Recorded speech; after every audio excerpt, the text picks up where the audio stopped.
Hi betting experts, on Saturday the 26th of June we've got 8 live ITV races on Saturday.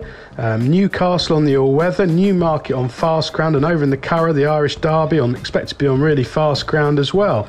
Let's start off with our value angle selection. This is in the 145 at Newcastle, the free tips daily on attheraces.com handicap, 6 furlong class 2, and I really think that Tim Easterby's Danzan is overpriced here. Now, he's shaped really well twice in 2 hot sprints, looking a surefire future winner before well backed and disappointing at Hamilton last time out. That was on very firm ground, and he never really looked happy there after a slow break. He's a pretty reliable tool when he's played in. He's run well on the all-weather here once before, when staying on strongly from miles off the back at a huge price. I think he's in much better form now. 12 or 14 to 1, a very fair price.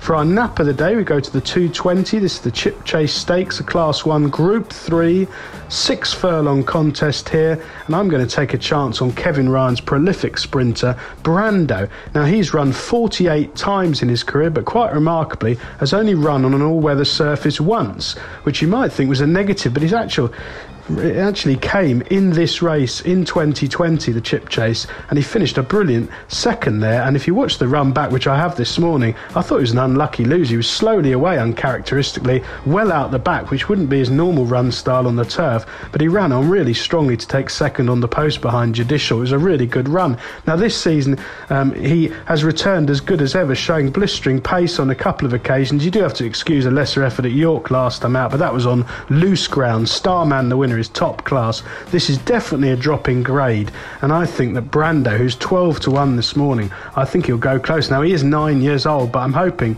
that Tom Eaves will be really positive from the stalls. They know he handles the surface. He could take an awful lot of catching here if they give him his head from the front.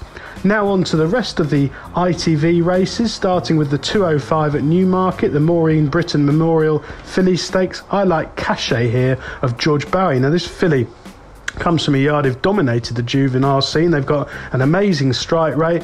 This one was an impressive winner in style on decent ground here over course and distance on her debut. And then in the Albany, well, we all know what happened at Royal Ascot towards the end of the week. The rain got in, it was heavy ground, but she still ran really well to finish 5th, never really landing a blow. And I think this return to calmer waters will suit her. Staying at Newmarket for the 240, the Fred Archer Stakes, a listed contest, Class 1, 1 mile 4. Now, Logician was disappointing and has been called a few names since his debut run, but I think he needed the run behind LRC on soft ground, getting tired from 2 out. He's a big gross horse with loads of scope. He hasn't had much racing for a 5-year-old. I think he'll be a different proposition here, second run back on faster ground.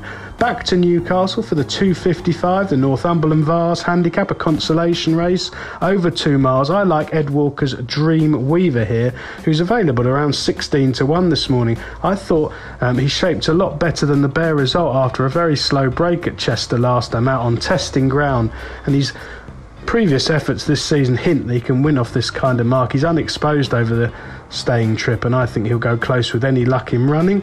Back to Newmarket for the 315, the Close Brothers Criterion Stakes, a Group 3 over 7 furlongs.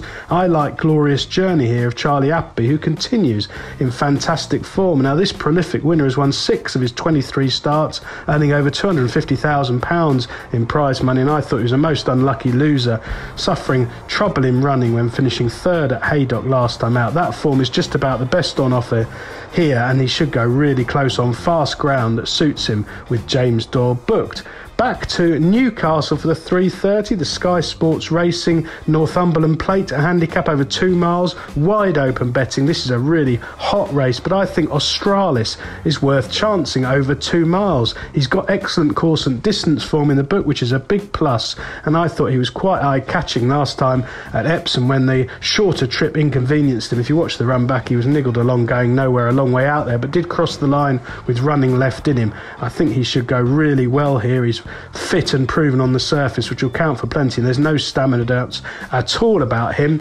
Over to the Curragh for the 345, the last race on ITV, the Irish Derby, 1 mile 4, Group 1, Hurricane Lane, who really impressed when beating High Definition, the favourite for this race, at York one run back. He was under pressure quite early there, but he looked a relentless galloper.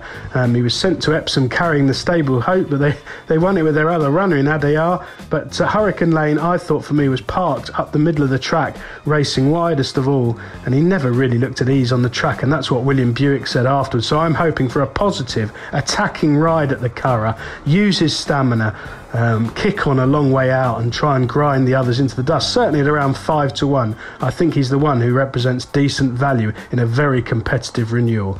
Best of luck with all 8 ITV races on Saturday, betting experts.